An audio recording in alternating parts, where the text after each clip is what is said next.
Breakfast with Jason Whitlock. I am Jason Whitlock, your host. Happy Tuesday. Happy day after Labor Day. Hope you had a great 3-day weekend. Hope you're ready for today's show. We certainly are. Look, we got a special guest in studio, a man all the way from California, the Korean Cosell in studio live with us today. Round of applause, please. Steve Kim. Steve, thank you so much for making the trip in. Steve will be here with us most of the week.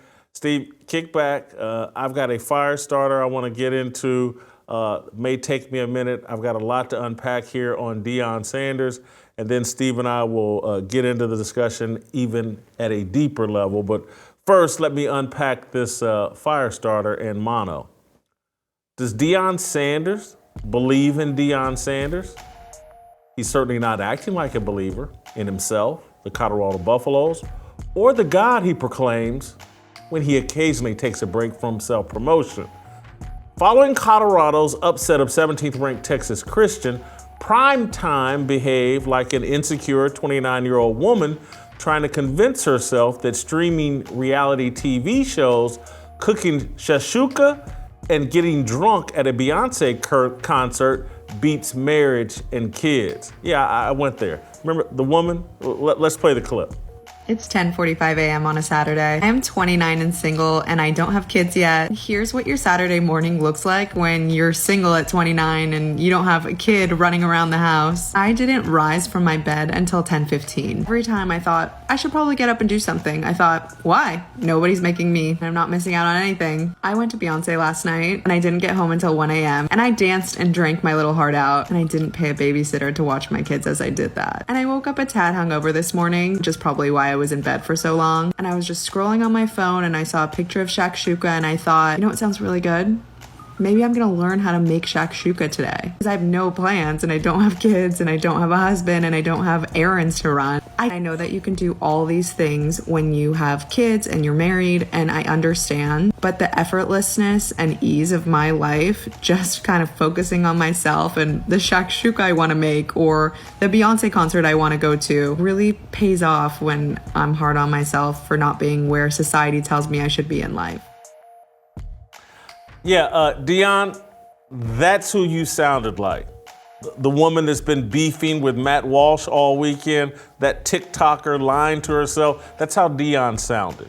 On the heels of his 45-42 victory, Primetime walked into his press conference crowing about the receipts he kept on his critics and immediately transitioned into bragging about his son, Shedeur, Colorado's starting quarterback.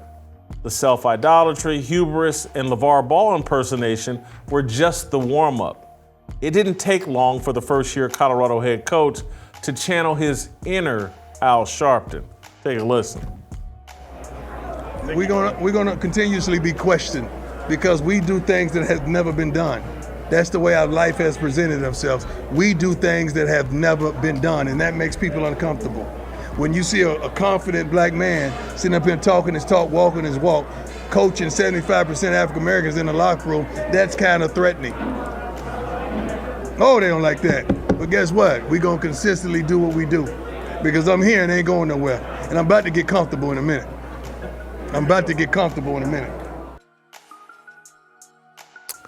Deion's closing act was pure Bill Tannen. You remember Bill Tannen, Steve, from the movie Back to the Future?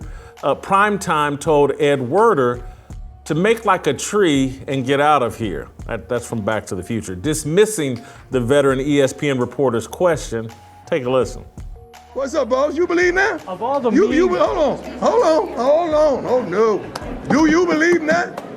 Huh? Who said I didn't believe before? No. I read through that bull junk you wrote down. I read through that. I sifted through all that. What did I write? Yeah. What did I write? Oh, no. Can I ask my question? Do you believe? In what?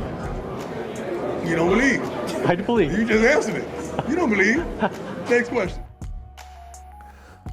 So, in March of 2023, Ed Werder committed the crime of referring to Deion Sanders as a celebrity coach in a single tweet. Here's the tweet. Colorado celebrity football coach has made CU's Buffs football like the most interesting program in the country. It's number 2 in merchandise sales, Folsom Field suites are sold out, and season ticket renewal rate stands at 97%. Deion Sanders has created attention before his first win.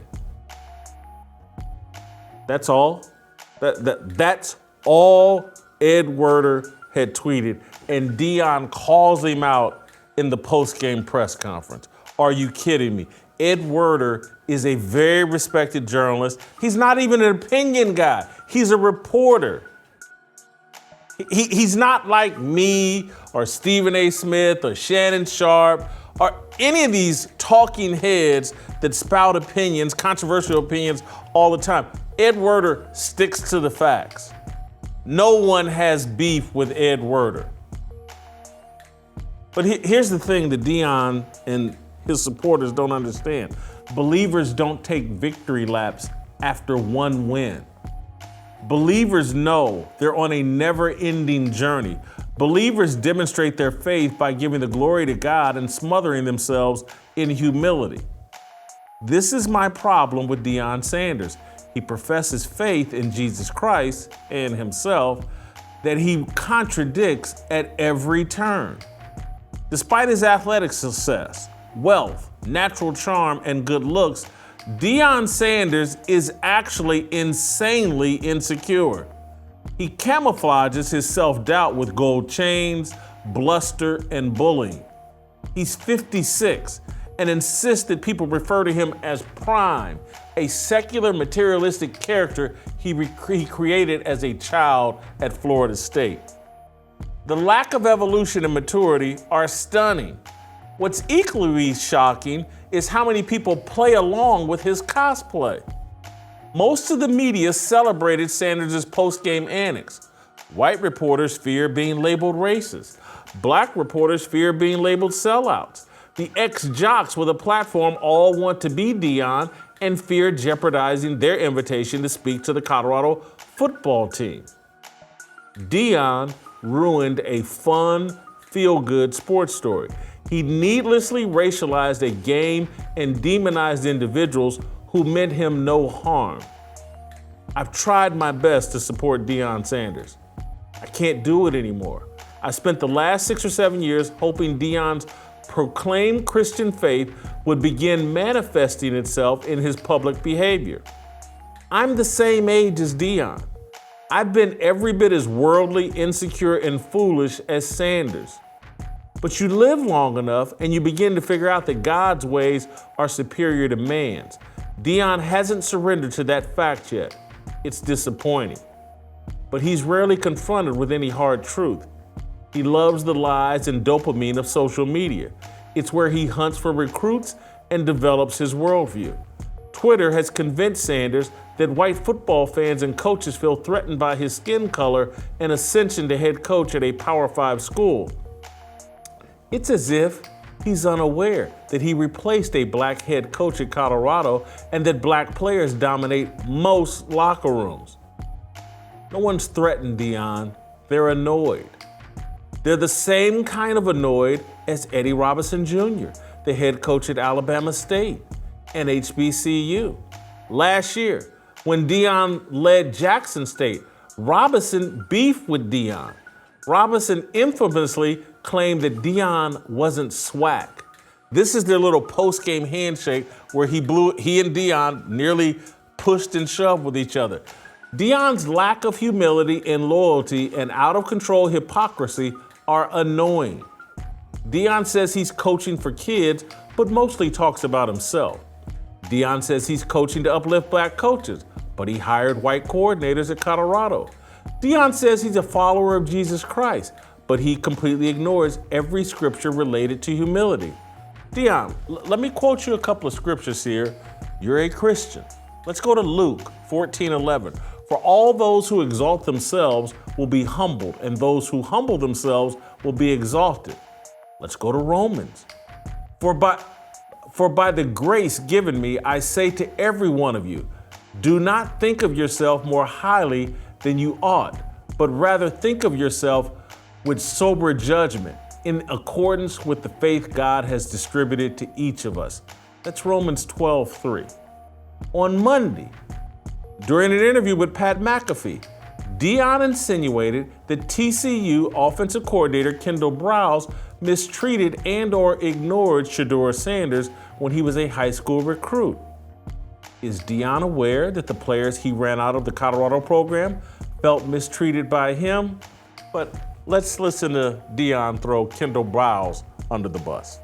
We went to a camp of a certain school, and this certain coordinator we just played against, he's an offensive coordinator. He was at that school, and we went to this school of camp, and he didn't pay him no attention. Oh, yeah. I don't even think he barely spoke to him. Oh. He just pushed him off to the side, and I went and told somebody, I say, man, that ain't the way to treat him now. That's not right. That's not right. And he remembered that.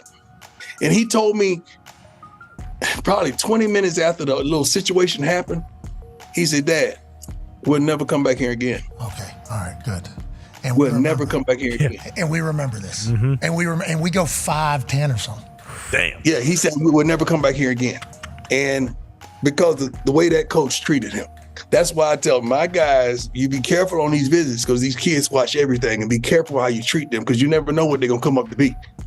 And he dissected, and he wanted to beat that guy so bad that he just went to work. So Kendall Browse was coaching at Florida State.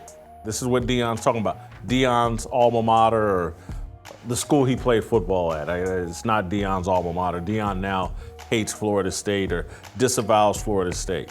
But that's where Kendall Browse was coaching at.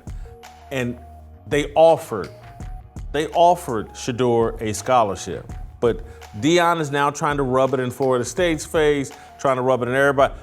Shedeur could have been your quarterback. I could have been your head coach. You blew it. Kendall Browse mistreated my son. I'm now at Colorado, and Kendall Shedeur threw for 500 yards. Look, man, Deion's hypocrisy runs so deep that it's impossible to discern what he actually believes in beyond self-promotion.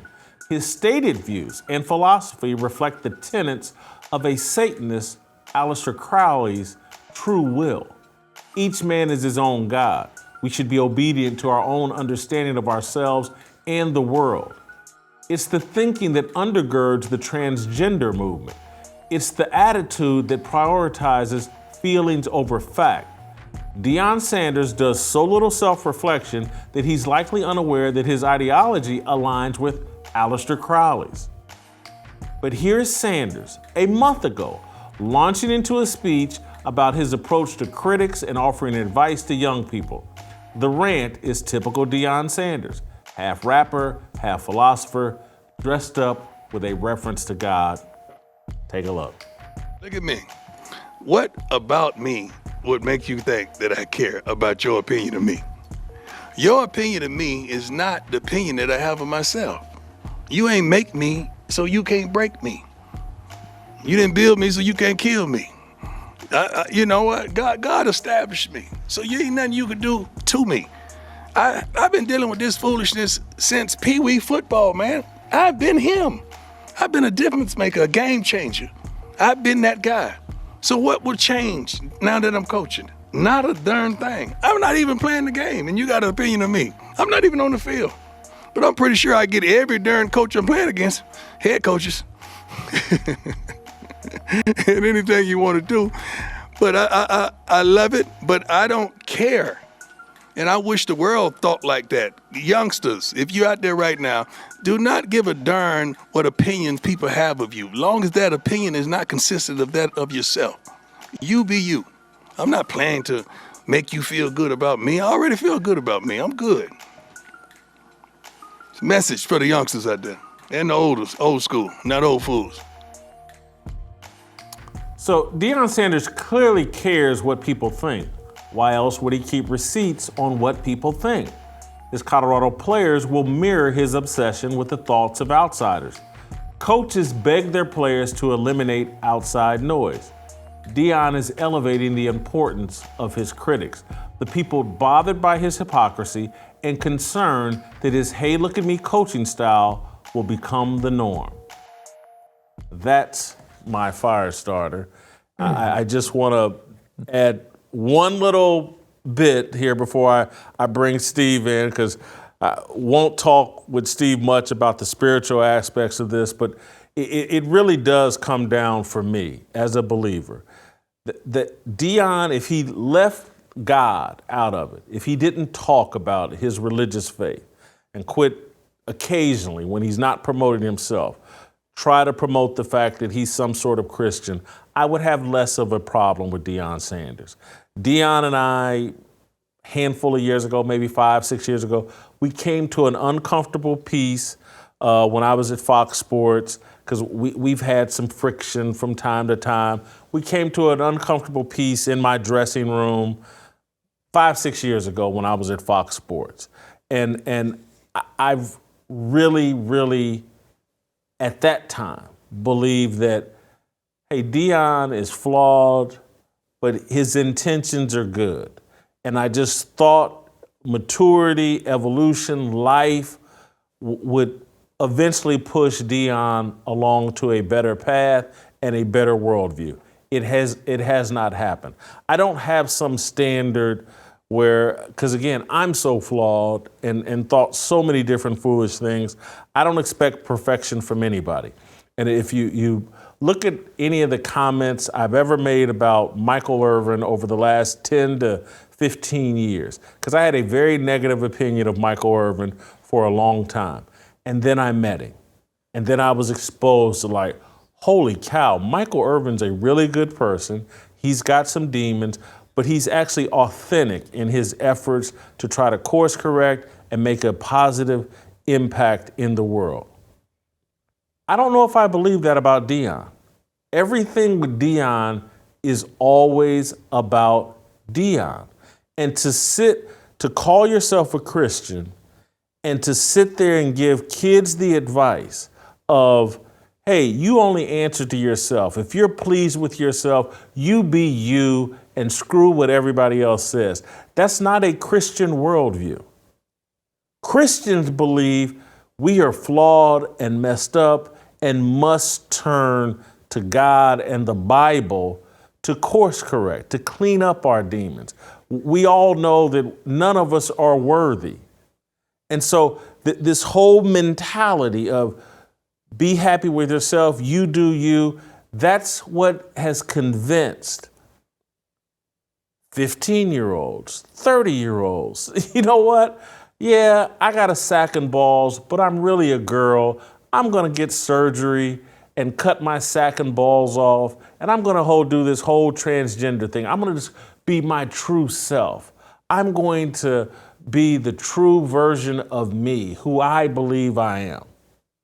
That's the mentality behind this whole transgender movement. That's the mentality that has prioritized feelings and oh my God, you hurt my feelings. And because again, whatever you feel is the most important thing. That has not been the way of the world, and it certainly was not the way of America for when America was at its best, when free speech was actually valued, when we thought sticks and stones may break my bones, but words will never harm me. Deion is expressing a feminine, morally bankrupt worldview. And he's passing it off as confidence and a false bravado. He either is so devoid of self-reflection and understanding of the bigger picture, he doesn't know what he's doing, or he knows exactly what he's doing. He's dressing up a harmful worldview, a feminine worldview, a demonic worldview. He's dressing it up and calling it Christianity, and it bothers me. Anybody can course correct. If Deion course corrects, if he hears, because this is a pretty big receipt I'm writing Deion. If he hears this as authentic criticism and course corrects, or just self-evaluate, reflect. A 56-year-old man is insisting on other adults calling him prime, calling him some nickname, some materialistic nickname. A 56-year-old man is running around with gold chains like a rapper, like a 19-year-old rapper.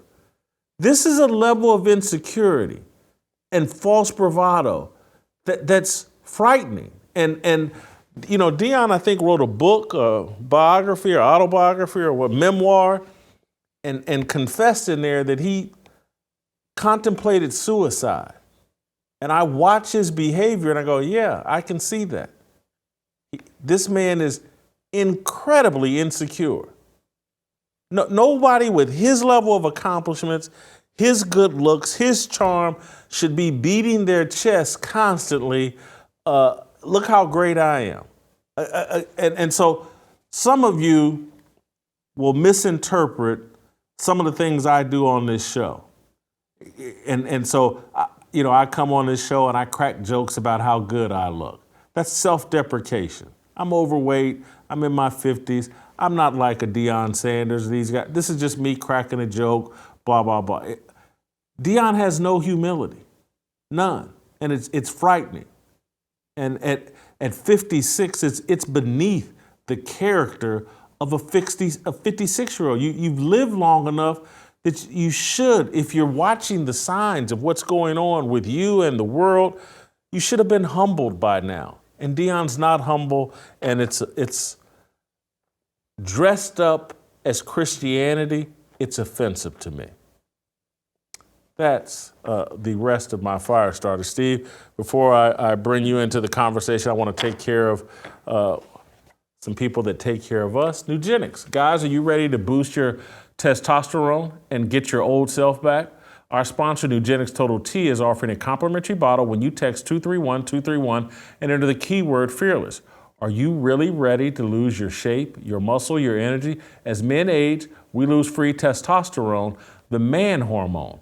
We lose that fire. It's harder to feel as alive, as energetic, be as active. It's even harder to stay in shape. Now you can get that old fire back with Nugenics. Want more energy, more power to fight the negative physical effects of aging? Nugenics Total T Testosterone Booster with Testofen will help you turn back the clock and re-energize your life.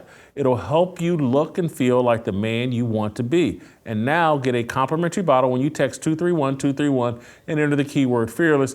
This is the unprecedented formula with science-backed key ingredients to safely maximize your free and total testosterone levels, help you increase muscle mass, and skyrocket your performance as you age. Nugenics is also the #1 doctor-recommended testosterone boosting brand. If you're not totally satisfied, Nugenics will refund 100% of your purchase price plus shipping and processing.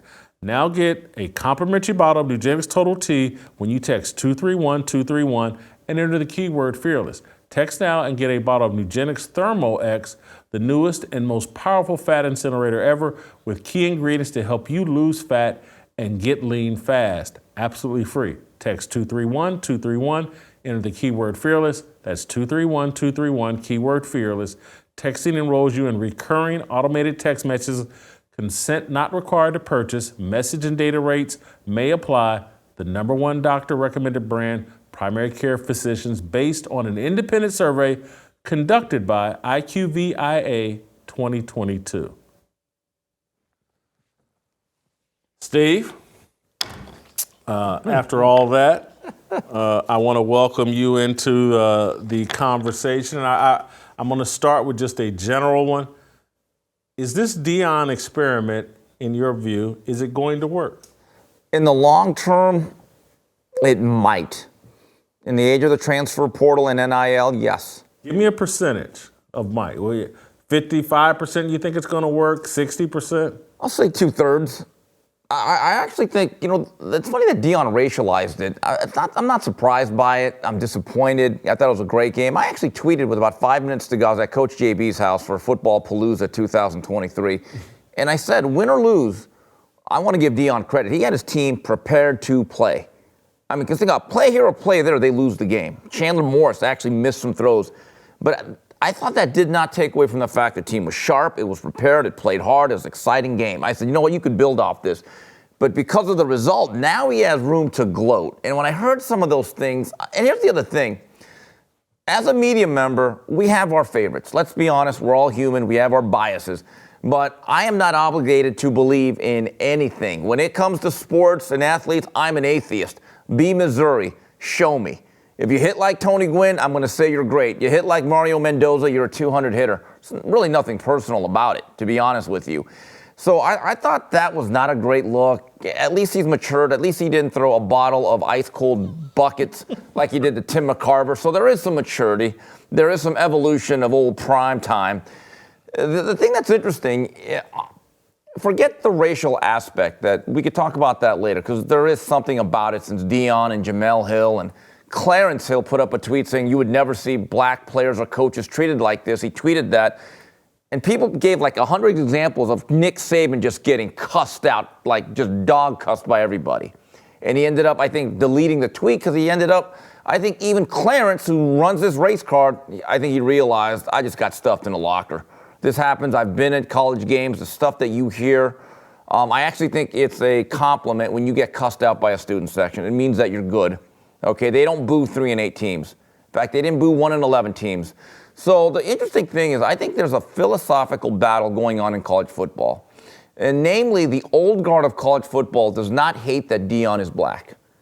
They hate the fact that he can use his profile, which is very unique, to basically poach players. See, this is the thing. Eddie George was an accomplished player. He's coaching. No one seems to know because he's not flashy. He's not neon Deion. He's not primetime. So no matter where he goes, he's going to be a solid individual, Eddie, but he'll never be the guy that's going to be a magnet for blue chippers. A guy like Pat Narduzzi, who stepped into it this year because he said, I didn't do it the way Deion did. We here at Pitt do it a different way. We develop kids, and then when I get a team, I'm not running off 84 guys. He got slandered for it, and I'm just thinking to myself, okay, do you disagree with Pat Narduzzi, or did Pat Narduzzi make the mistake of being a white man over the age of 50 stating his opinion? Because I actually kind of side with Pat Narduzzi. Well, I mean, Steve, you've said a mouthful, and that's why I'm here. It's why you're here, but it's also a byproduct of I got to think about once I do my monologue, people want to expound on everything. And so there's a bunch of things I want to respond to and get into a deeper conversation. And so let's start with this one. You think there's a chance it's going to work. Yes. And then you also think, which I agree with, that coaches are concerned about the disruption. Yes. And they have every right. Anytime you're a disruptor in any industry, there's going to be blowback. Elon Musk is facing a ton of blowback for taking over Twitter and using it in a way that no one or the regime didn't want it used in that way. He's a disruptor. And so he's getting dumped on. And I just don't understand, well, I do understand, but no, I really don't understand why Deion at 56 can't figure out, like, his approach puts pressure on everybody and disrupts the entire industry, and there's going to be blowback for that. I don't disagree, but I thought it was funny. Deion said, we're doing things like no one else has done before. I would have been like, Coach, I'm not a believer, but I want to point this out. Lincoln Riley did it last year. He did it exactly the way you did it. He brought in a lot of new Louis. He brought in his own Louis. See, that's the thing, that if you are a coach of, let's say, a regular P5 team, not one of the Clemson, Alabama, Ohio State, Georgia, there is a threat, in my view, that when you take a chance on, let's say, a top 500 player that's merely a 3-star and you develop them, you go through your system, your investment, you fit them into a system, by the junior year, they're about to explode, you may have just actually developed them for somebody else. And why can't a Pat Narduzzi say, wait a minute, that's not right, we hate it? You know, the thing is, so, and I said this to Coach JB a couple days ago, Deion believes in bringing in Louis. Pat Narduzzi at Pitt, and they do a great job at this, by the way, they're good at developing their own Samsonite. Yes. It's a blue-collar program. They take a lot of guys that a lot of the other programs are like, you're a little bit too small or slow. But by the time you leave, you give us 5 years of your life, you're going to be the best football player you can be. And you have to understand, from Narduzzi's standpoint, his best receiver last year was Jordan Addison. What happened? He got poached by USC. I don't understand why Pat Narduzzi is not allowed to be upset. You know, and that's the overriding factor here with Deion, that every other coach in America, black or white, says, wait a minute, that redshirt sophomore that I liked that no one else wanted. One call from the 303 area code, he's a Buffalo. That's what they're afraid of. And Deion is on Twitter recruiting 24/7. Yes. Again, he's not coaching. He's taken the Bobby Bowden approach. He's hired a great staff, and he's turned coaching over to them. And Deion is just using his personality to lure product that other people have developed. I'm going to say this, and again, as a sports fan, as a college football fan, as a Ball State diehard fan, we rolled out a freshman quarterback in the second half against Kentucky. And my first thought was like, oh my God, this kid's the truth. And my second thought was, he'll probably hit the transfer portal after this season. And we won't get the credit of our coaching staff having identified and recruited this kid when no one else wanted. This kid's from California. Bunch of schools overlooked him, thought he was a hair too short, not strong enough, blah, blah, blah. And now there's a chance he'll get hit. Carson Steele, UCLA's best running back. That's a Ball State kid. No one in the country, no Power 5 school in the country was willing to let this kid play running back. We did. He led 1,500, led the conference in rushing. UCLA comes and takes him after 2 years. That was our kid. He was the face of our team. We lost, and so it's unfair. And I don't blame coaches for being upset and like this layer of disruption because it's. And again, is it all Deion's fault? Absolutely not. It's the NCAA's fault for never addressing name, image, and likeness, for never addressing how do we cut the kids in on this deal, for allowing coaches to jump teams. And so the NCAA's neglect created all this. Deion coming in and taking advantage of it and is just going to turn the whole thing into that every day you're basically recruiting your kids, even while you're coaching them, even while they're there. You're recruiting them every day. It's making coaching a lot harder. And Deion is sitting there with the force of his personality and celebrity. And this, he sits on Twitter all day. He kisses kids. He brings in a Brittany Renner to talk to the kids. There's a bunch of stuff that a lot of these, they don't want to do because it's not their values. There's a bunch of coaches like, I don't want to bring Brittany Renner in to prey on my kids or to speak to our kids. That's not reflective of the values I'm trying to instill. And so, it's the disruption. It's not the skin color, Deion. It's the disruption. Yeah, I mean, look, there used to be a time and place, maybe even 5 years ago, that a college football coach knew I'm going to lose about 20 to 25 seniors, or people are going to lose their eligibility. So I have to bring in another 20, 25 players, sign them in December, final Sunday, first week of February. It's part of the job. But in the middle of May or June, if you think your second string guard, who's a redshirt freshman, is unhappy, you literally have to think to myself, what's his upside? Is he happy? Is he being shopped around? Is he being poached? I get it from a coach's perspective, and I get it. They make a lot of money. They're millionaires. But no coach wants to go into this thinking, boy, I can't wait to re-recruit 80 of all my scholarship players. And look, with Deion is interesting, how he's gone the Bobby Bowden route. You know what? I look at that as a plus because he knows what he is. 90% of this job, Jason, is talent acquisition.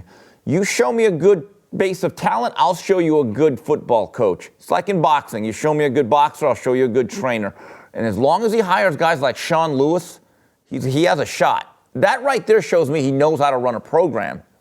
Well, I get it, Steve, but there used to be coaches that, and now I'm about to go to a basketball analogy, which is probably inappropriate and maybe a bit distracting, but it's the first thing that popped in my mind.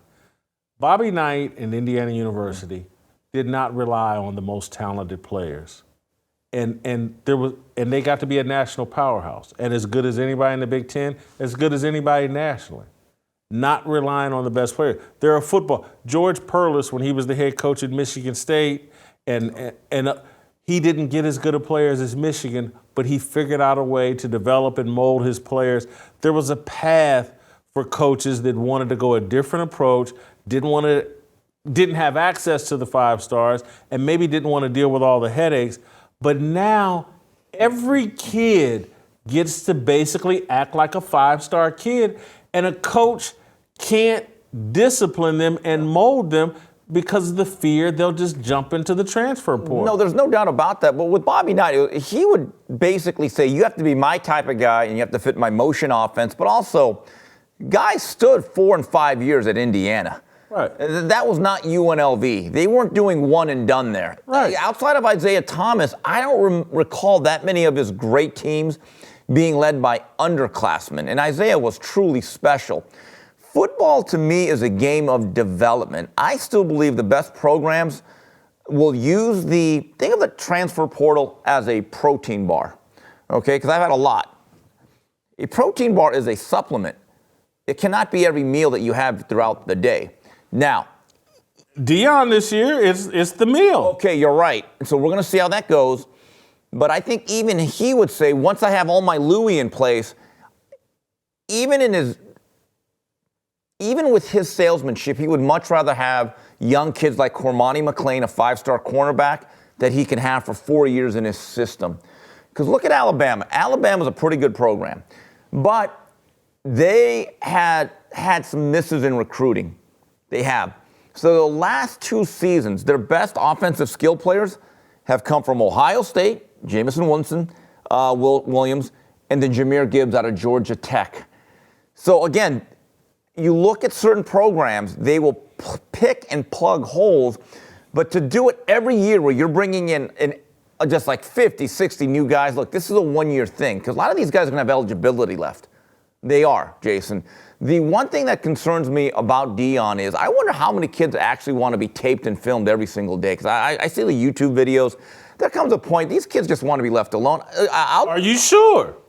Yes. In this name, image, and likeness era, in this where they feel like there's money to be made and attention to be had, and Deion is telling them all this stuff we're doing is going to get you to the NFL? Well, here's the reality, and Deion said it himself. There's less than 5 players in the country that are actually worthy of a national endorsement deal. Caleb Williams is one of them. I've seen some new commercials. Shedeur Sanders and Travis Hunter after last Saturday might be. Maybe Drake May. But here's the reality for a lot of Colorado players that they may not realize yet. If I'm not his son or Travis Hunter, I may be overshadowed by the coach the whole 5 years or 4 years that I'm there. So there are drawbacks to it. But I think that your point's very interesting. You don't lift up your arm like you're Rosie Ruiz, that's an old school reference, and like you won the Boston Marathon after the first mile. They actually have a very difficult schedule. I want to see what happens. And does he keep receipts if they're 2 and 5? I actually want to see what the media coverage is. If any of these guys can be TJ Simers and just raise their hands after a loss, because they're not going to beat SC. I don't care how bad SC's defense is. They will not beat SC. I'll guarantee that right now. I want to see what the line of questioning is. Because this is actually another facet, is that the media, especially if you're white, they are so afraid of the social media blowback. Why are you going, especially if you're white? I think the black are just as scared. Yeah, but maybe even more. No, but I think the white journalists are more afraid of being branded. See, because on the whole thing of the oppression scale, you'd rather be deemed a sellout rather than a racist. See, at least if you're deemed a racist, you can't be hired. If you're called a sellout, you can still get hired by certain places. You know, I don't know. They're both bad. Neither is good. But some of these guys are so afraid to ask tough. I see this in boxing all the time. People that cover the sport, they make this decision to become basically unemployed publicists. And the reason is very simple. This game has become all about access. This game is all about making sure the guy gives you the interview and then making sure that guy's fan base likes you. Then it's about creating hits and retweets and likes. And then it's becoming accepted. And so there really is no true journalism anymore. And Deion has found a way to exploit it. Like, what I saw there was not so much just gloating. It seemed to me like it was a whole guilt trip to everyone in there that was a media member that did not genuflect at him. And so, I'm going to ask you to put your psychiatrist therapist hat on, and we'll do some serious speculating here. But Do you believe Deion is supremely confident? I don't. I just never seen anybody that's supremely confident beat their chest this much. Muhammad Ali. That's a one-on-one. Man steps into the ring, risk his life. I understand that mentality in boxing. Creating that persona, that invincibility. You're somewhat talking to yourself. I think that's a whole separate deal. Where I'm just Deion it comes off as insincere. It comes off as phony to me. Well, in my view, I think he's supremely confident. He's one of the most confident athletes I've ever seen. I'll say it. I know you disagree. Athlete, you're right, but he's coaching now. That's what he is. That in his DNA, he is Muhammad Ali in a lot of ways. He's one of the 5 or 6, not 5, maybe top 10 players I've ever seen. I would agree with that. And that carries over to what he is as a coach. Now, do I believe that he uses religion as a crutch? Yes. I remember in the late 90s, he didn't want to pay a mechanic that did a bunch of work on his car because he said God told him to. And I said, I don't take the word, but blasphemous. Let's just put it that way. And what he's doing now is, in a way, when you talk about the 7 deadly sins, like he wears it all over his chest. I mean, even like the glasses, certain people are not going to like just the way he acts. And here's another thing. Would he have an issue if I said to him, Coach Sanders, I have a question. Would he insist I call him Coach Prime? Because I thought that was the issue. Because I know a couple years ago when he was at Jackson State, he didn't like someone calling him Deion. He said, you need to address me as coach. Jason, I'm actually on his side on that. But if he is insisting that I can't use his surname, Coach Sanders, and I have to call him Coach Prime, I would agree. That is ego run amok. It's insecurity run amok. Anytime someone at his age walking around with gold chains constantly, I know these guys, and I used to be one. I used to be young and stupid. 30 years ago when I first started making 6 figures, I went out and bought me a big gold chain. I wore it twice and was like, this is stupid. And took it up. And this was 30 years ago. I was smart enough to figure out, like, this is stupid. This guy's 56 and running around with all this gold chains on. I can't believe that's the ultimate sign of insecurity, in my opinion. And, well, you're right, it is, but I want to say something that surprises you.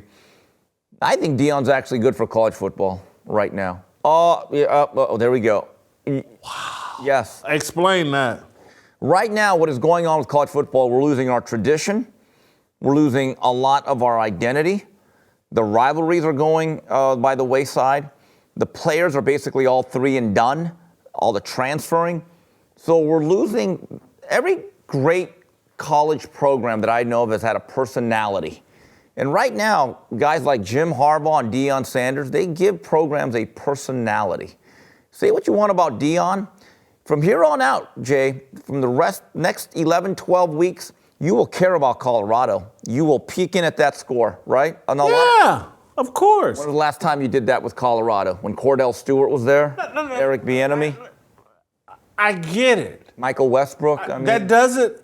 Okay, just because you're an attraction, people break their necks at car wrecks. You know, that they stop and slow down. Oh, there's a car wreck over here. This may be one. Spectacle. We're all attracted to spectacle. Deion is spectacle right now. But it's not on firm ground. I can't say that it's not going to work because I think we live in an era where the old standards and doing things the right way have been pretty much ruled irrelevant. Cheaters actually seem to get ahead and do the best. And I'm not calling Deion a cheater, but I'm saying people that just ignore standard operating procedures, normal protocol, people who embrace the right values, don't get as far as people who embrace Jason, I'm with debauchery. You. But he makes it fun, no matter whether it grinds your gears or not. he gives the best pregame, in-game, and post-game interviews. I mean, what he said at halftime when he said, if Travis Hunter catches that pass, that Heisman's in his crib chilling. And I thought it was funny. It was better than those coach cliche with those banal statements. He makes it fun. Can we at least give him that? This is the entertainment business. I'm going to give you an analogy. Okay. I'm going to give you an analogy. The Temptations used to sing great music.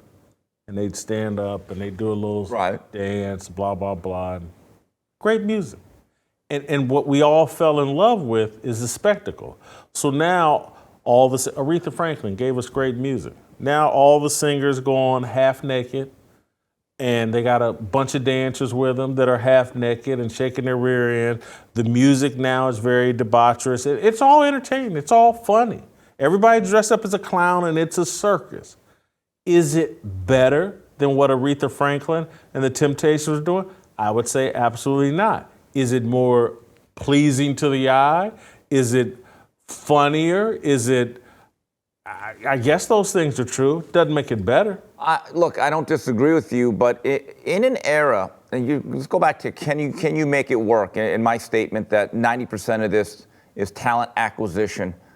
Well, in an era where I see high school kids jumping up and down like they had seen the Messiah when Sexy Red walks into a gym, yes, the Deion thing can work.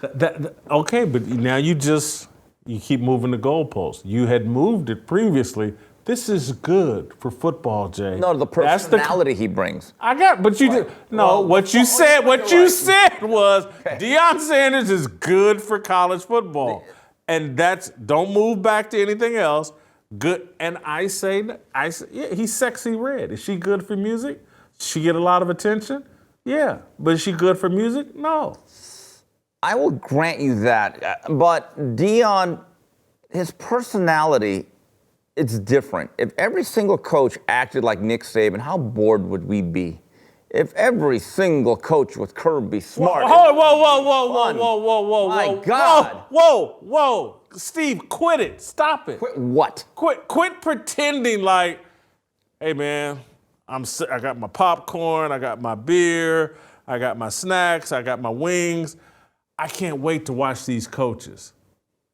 You're there to watch the players on the field. You know, the large part, that's true. For the large part, but when a team like Alabama loses and you see Nick Saban's face just kind of turn beet red, it's part of the enjoyment of it. It really, college sports, especially in the sense that a lot of it is about the coaches. It is. Steve, let me give you the sport that's about the coaches. And it'll let you know what you're talking about for college football. You're trying to turn it into college basketball. And ever since it's been about the coaches, it's not nearly as great as when it was about the players. When it was Patrick Ewing, Pearl Washington, Hakeem Olajuwon, Clyde Drexler, Phi Slamma Jamma, Hoya Paranoia. When it was about the players. I don't even think it's about the coaches. People don't care enough about college basketball. I got it, but you know what? Because the players aren't there, and it's the argument you're making. People like you're tuning in to watch the coaches. No, you're not. Don't lie to yourself. But here's the thing: in a lot of these games, it is a battle of culture. You hear that all the time from football coaches. When I hear Alabama, I think of a team that's extremely disciplined because of the Nick Saban, just the way he hammers home the message. It's probably not fun to play for him, but it's very, very rewarding. But to go back a little bit in terms of what kids prefer, I'm not making a judgment on this. Let's say all things were equal in terms of the faculty support, the programs they're at, and the money that they could spend on coaches. Here's the unfortunate reality. Do you think most kids would rather play for Prime or Eddie George? Well, Prime. Right. And that's why it might work. That's why it might work. Steve, we've already had the might work conversation. Yeah. We're now dwelling in good for college football. And this again, I'm glad you went there because it's a fascinating conveson. Yeah. Now you just keep running from it, though. No, I'm not. Deion, to me, here's the issue with Deion. He's like Sinatra. He's going to do it his way. He always has. But I would not necessarily rip him for using the template that is now in place with the transfer portal rules and the NIL. Here's what I do expect from Deion. Stay at Colorado for at least 6-7 years. Don't just be a carpetbagger. When the next job comes that pays more money, because you made a commitment to Colorado, because here's the other story that's not being told with all these people that want to make it racist. Yeah, well, it wasn't white people that got upset when he left an HBCU. See, that's the thing that gets me about a lot of these people that are trying to hammer home and white guilt a lot of people, saying they don't like Deion for this, and that. I said, yeah, but you know what's funny? They didn't care that he left Jackson State. They're just fascinated by what's going on at Colorado. This is where the conversation is not very honest. Most white people don't care where Deion coaches. They're actually fascinated if he could turn around Colorado. See, that's the thing that's really interesting about this whole conversation is like, if you really want to help young black men and black industry and black institution, hello, this is a fact. He just left an HBCU to go to a PWI. That's a fact. It's a fact, and okay, you've just moved the conversation, and I'll go right there with you in terms of Deion and this whole mentality of playing the race card and pretending that white people feel threatened. It's such a joke and it's such pandering. He's taken a lot of heat for leaving Jackson State, Jackson, Mississippi, an area where his impact and the impact of that football program, if he had stuck with it, could have been enormous. And so what's he do to get his black credibility back up? He goes the Colin Kaepernick route. He goes to a predominantly white institution and starts playing the race card. And they feel threatened, and I'm a confident black man. And I'm like, whoa. Cut it out, Deion. Because I think I read somewhere, didn't $26 million pour into the football program since Deion's been hired? Let's go do the accounting. How much of that $26 million came from these same white people that are allegedly so threatened by him? Cut it out, Deion. I mean, Jason, last Labor Day weekend, I happened to be in Miami. And I remember on that Sunday, Jackson State played, I think, Florida A&M in that same game at Hard Rock Stadium. Yeah. And I remember it was a big event down there because it was Travis Hunter's first game, Deion's coming to town, Jackson State's this powerhouse, and they blew him out. This year, there was no coverage of the game, and I happened to be flipping through the channels, and it was 28-0 Florida A&M in the third quarter, and I said, wow. Jackson State now is like that abandoned city. It is. It's like that abandoned city. I saw tumbleweeds. It's called black flight. Right. They call it white flight, but it's actually black flight. Seriously, they love to talk about they love to talk about our neighborhoods, but it's the black people who see success as moving out of the black community. That's how we define success. The best thing you can do is move to a white neighborhood. And again, everybody has this guilt about it. And Deion has that guilt. He left the black neighborhood. He left the hood. Again, one of his first people he thanked was, I want to thank God. I want to thank the hood for sticking with me and all this other stuff. Deion knows what exactly he did. And this is Colin Kaepernick and all the other African Americans that go out of their way trying to get their black credibility and have their ultimate black moment. They start playing the race card. This whole assertion that white people feel threatened, it's a joke. And then to go a step further to clean up his own image, to attack Ed Werder and to sit there and pretend like, and again, this is the Christian part of me that, won't ask you to go there, but do you believe now? And I'm thinking, this man's a Christian asking another man to confess his belief in him. And I'm like, are you kidding me? This is unacceptable behavior for a man who claims a Christian faith. And when Ed Werder says, believe in what? It was the exact perfect response. You don't believe, next question, I'm moving on from you. Deion wants everybody to kiss his butt and to worship him. It's a God complex. It's that mentality that man is his own individual God. I'm just sorry, it's repulsive to me. You know, you played that press conference footage from a month ago. I had never seen that, where he said, I don't care what you think about me. And the first thing he pulls out is, this is what you think about me. Yes. I mean, so if you really don't care about someone else's opinion, don't have receipts longer than Rite Aid. I mean, my God, or CVS. They waste a lot of trees with that, by the way. But here's the other thing that's really interesting. I would love to have an completely off-the-record conversation, you, me, and Eddie Robinson, that coach. The Yes. Alabama State coach, yeah. Yes. Mm-hmm. I would love to see or hear what his real thoughts of what led into his comments, what he thought about Deion's tenure, what his real goals were, and the way he just left. I mean, it's been obvious by what he kind of did, but I would like to ask him specific questions like, were these festering emotions, or was it something that you saw based on his success, knowing that he probably played on a different playing field? Trust me, what the guy, he said exactly what, he's not swag.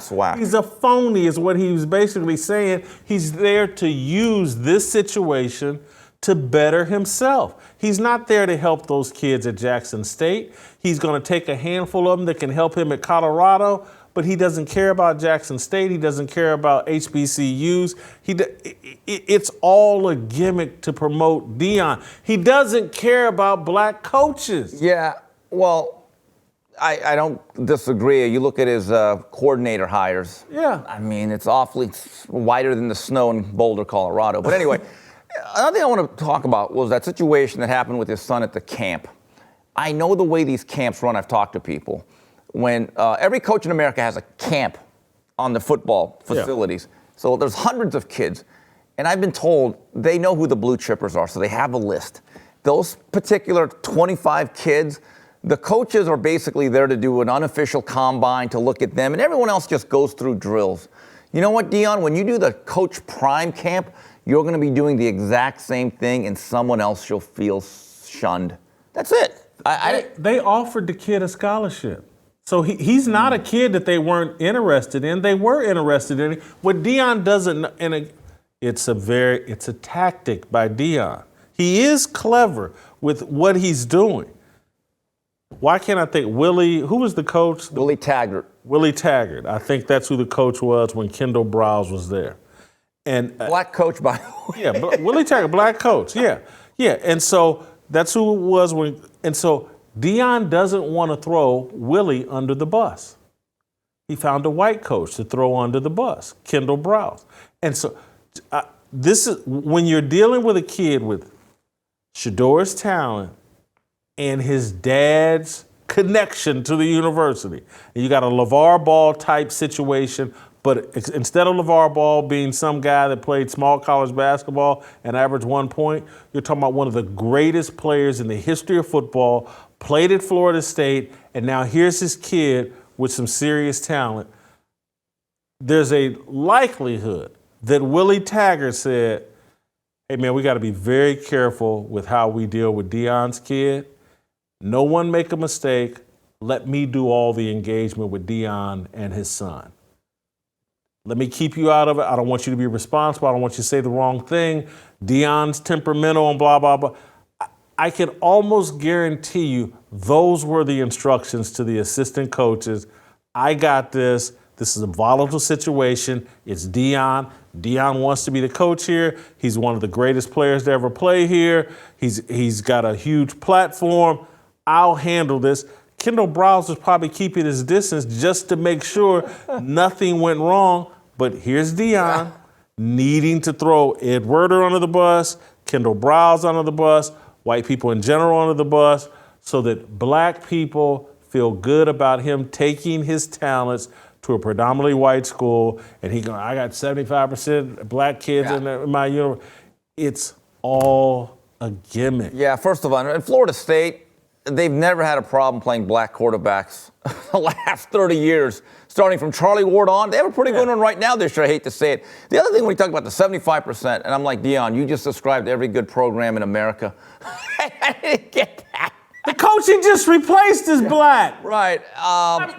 I don't know the last all-white college football team. I think it's Adams College and Revenge of the Nerds. They had a bunch of white. I just happened to watch that on Sunday, and I'm watching that. I'm going, who's playing wide receiver there for the Adams. But anyway, the whole notion that the thing is, to go back to the original point, the coaches look at Deion as a nuisance, a very dangerous one. That's it. I don't think they hate Deion. They're just thinking, oh my God, now we're going to have to do the 35 new guys in a portal every year. Oh, this is terrible. It's worse than a nuisance. If this becomes the standard, and I know Deion doesn't believe this, because what we mostly do, what the mistake most people make, is we think everybody thinks like we think.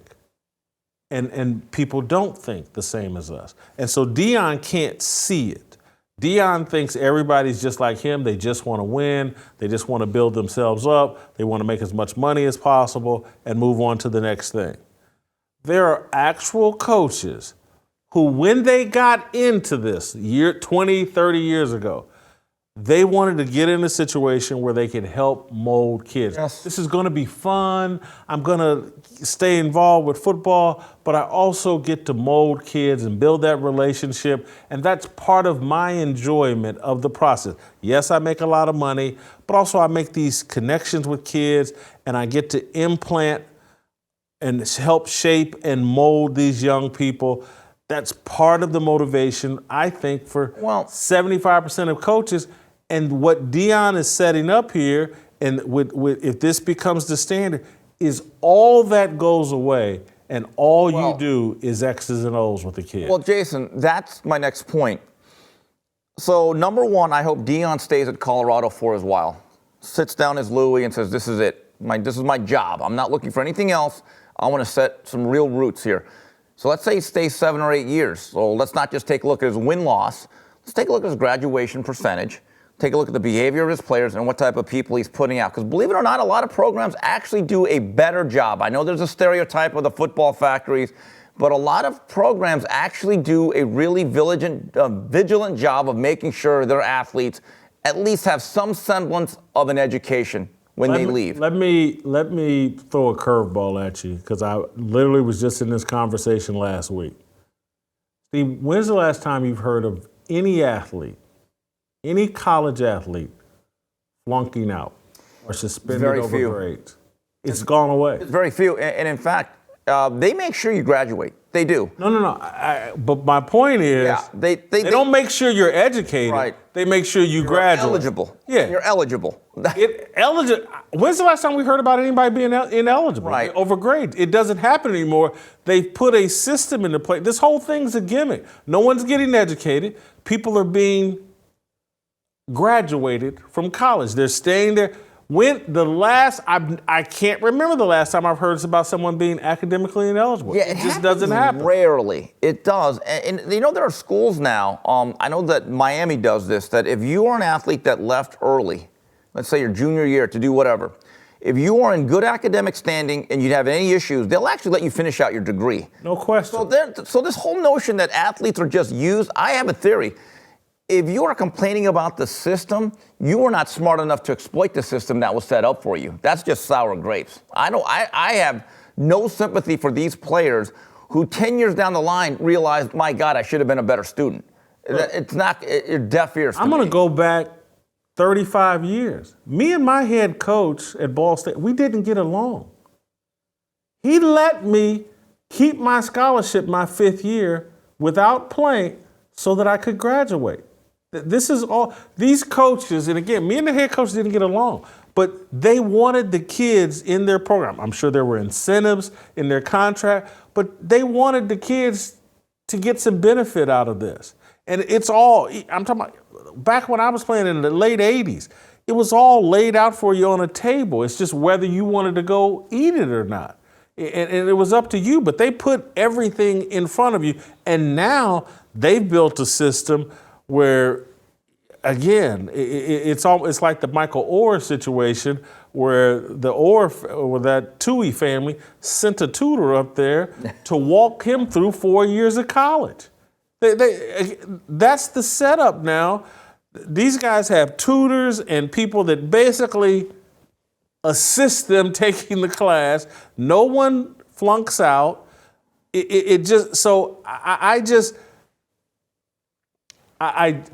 Deion and the whole, Not a good influence, Steve. Well, I will say this. I saw one of the interviews he did yesterday. I think it may have been with Skip. And he said, look, I want to make sure that these kids know about financial literacy. And he's also, I've seen videos where he's talked about, hey, in our program, we respect women. These are our workers. If I hear anything inappropriate going on, you're off. I will give him credit, because if he can mold young men in that aspect where they are better off at age 21 than they were at age 18, then I think we do have to give him credit, because in some of his more serious moments, I actually like the message that he espouses. Now, does he act upon them? We don't know yet. But let's see. I think those messages, boy, and I'm really going super negative, but I'm just telling you, the guy just doesn't exhibit any of the behavior that he pretends to support and believe. He just doesn't.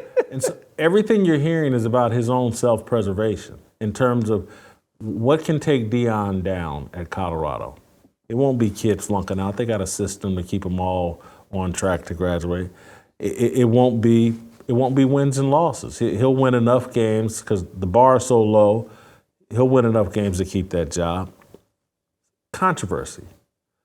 If sexual assault allegations could get him in trouble, the financial literacy part is probably like gambling allegations could get him in trouble. If things spin off the rails, off the field, that's what gets Deion in trouble. And part of his strategy, I'm telling you, all of this is a calculated strategy. He's bullying the media to make sure nothing gets covered. Nothing. If they got all kinds of off the field problems or whatever, the media will be afraid to touch it, because they'll get accused of racism if they do touch it. And then it'll be, well, this goes on at such and such school and that school. And people like Clarence Hill will jump out there and say, no white coach ever got ran out for sexual assault. And then someone will go, what about Art Browse? What about this guy? What about that guy? And he'll take the tweet down. But again, the car will be the protection racket around Deion and the way he's intimidated and bullied the media.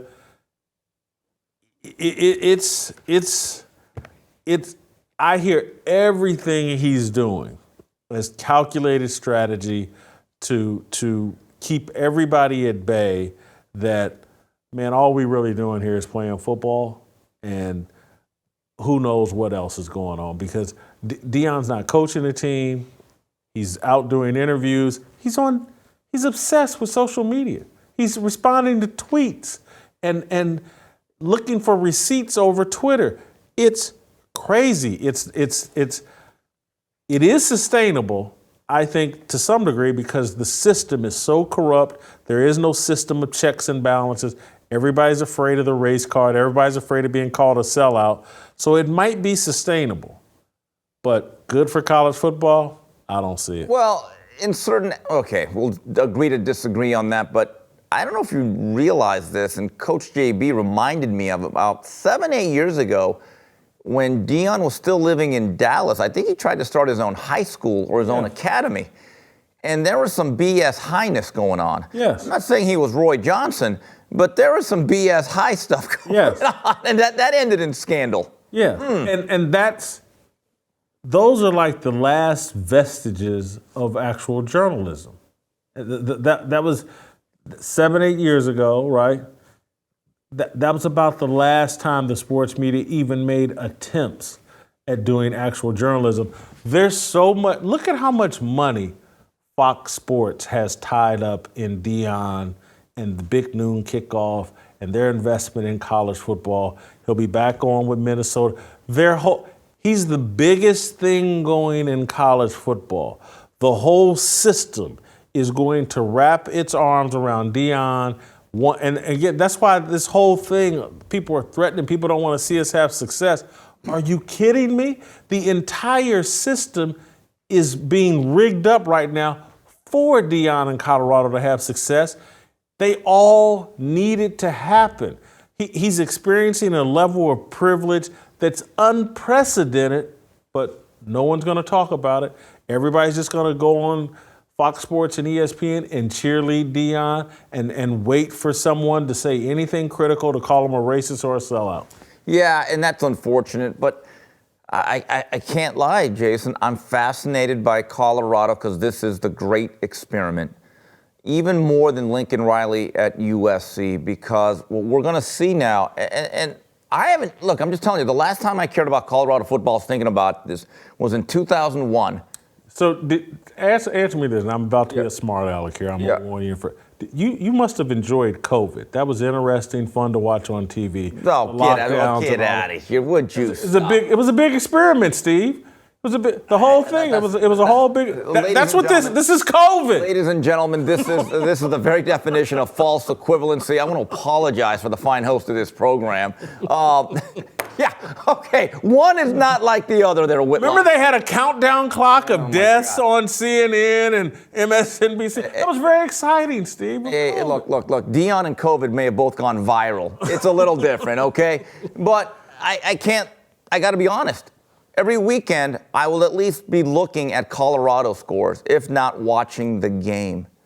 Oh, well, as long as you're happy, we should all be happy. Well, I'm just thinking about me for once all the time. Yeah, and you will too, though, Jason, whether you want to admit it or not. Of course I'm going to watch. It's a fascinating story.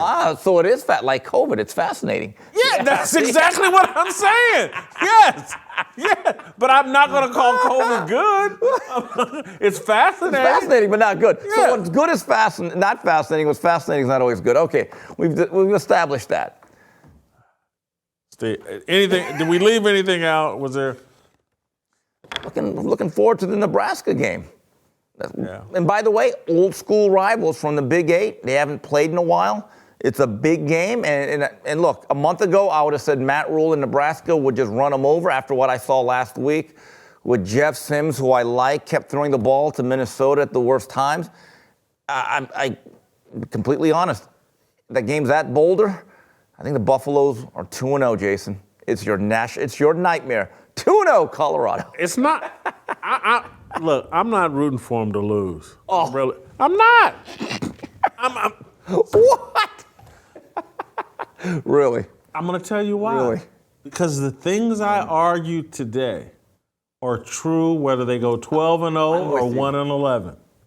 It doesn't matter to me. The things I'm talking about that bother me about Deion Sanders, it's not dependent on the record. And I actually think Deion's fraudulence makes it more likely he's going to be successful.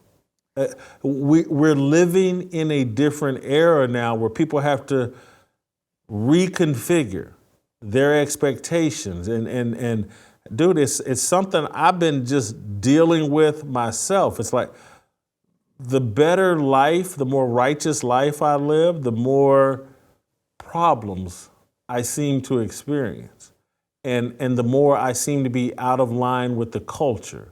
And you know, I'm never, and I've just accepted it. I'm always going to be, or try to be, a man of my word and to live up to my responsibilities and to be someone that people can rely on and an honest broker. And if that costs me money and adulation and all that, I'm just going to have to suffer those consequences because, you know, we're living, and I know this isn't your lane, but we're living in a very demonic era, and people that cut corners and do fraudulent, calculated, unfair things are being rewarded in this world. I do not disagree. I actually do not disagree, but I just think Bo Schembechler has to be rolling over in his grave. He wanted Michigan men, and that meant something. What's a Colorado man? Let's find out. Let's find out in 3-4. What is a Colorado man is a former Michigan man, is what he's J.J. McCarthy. Or Bill McCarthy, yeah. J.J. McCarthy, Michigan's quarterback. Oh, that's true. Him transferring to Colorado. That's a Colorado man. Okay. All right, we're out of here. We're done. Play some tomorrow. We'll see you tomorrow.